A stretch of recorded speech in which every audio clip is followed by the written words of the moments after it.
అందరికీ నమస్కారం. Bengaluru rave party అసలు ఆ పార్టీ ఎప్పుడు జరిగిందో, ఎక్కడ జరిగిందో, అక్కడ ఎవరెవరున్నారో నాకు అసలు ఏమీ తెలియదు. కానీ అందులో నేను కూడా ఉన్నాను అంటే ఒక ఛానల్ నా పైన దుష్ప్రచారం చేస్తున్నారు, అసత్య ప్రచారం చేస్తున్నారు.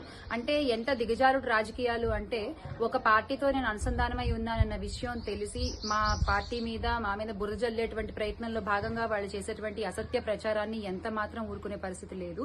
వాళ్ళ మీద న్యాయపరమైన యాక్షన్ తీసుకోవడం జరిగింది. వాళ్ళ మీద డిఫమేషన్ ఫైల్ చేయడం జరిగింది. కానీ జర్నలిస్ట్ అనేవాళ్లు నిజాన్ని నిర్భయంగా చెప్పగలిగే వాళ్ళు అయి ఉండాలి. అంతేగాని ఇలా అసత్యపు ప్రచారాలు చేసేవాళ్లు కాదు. దయచేసి మీ అసత్యపు ప్రచారాలతో జర్నలిజం విలువలు తగ్గించొద్దు.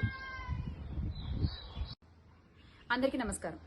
బెంగళూరు రేవ్ పార్టీ అసలు ఆ పార్టీ ఎప్పుడు జరిగిందో, ఎక్కడ జరిగిందో, అక్కడ ఎవరెవరున్నారో నాకు అసలు ఏమీ తెలియదు. కానీ అందులో నేను కూడా ఉన్నాను అంటే ఒక ఛానల్ నా పైన దుష్ప్రచారం చేస్తున్నారు, అసత్య ప్రచారం చేస్తున్నారు.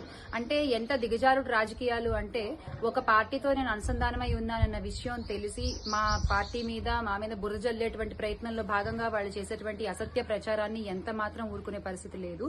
వాళ్ళ మీద న్యాయపరమైన యాక్షన్ తీసుకోవడం జరిగింది. వాళ్ళ మీద డిఫమేషన్ ఫైల్ చేయడం జరిగింది. కానీ జర్నలిస్ట్ అనేవాళ్లు నిజాన్ని నిర్భయంగా చెప్పగలిగే వాళ్ళు అయి ఉండాలి.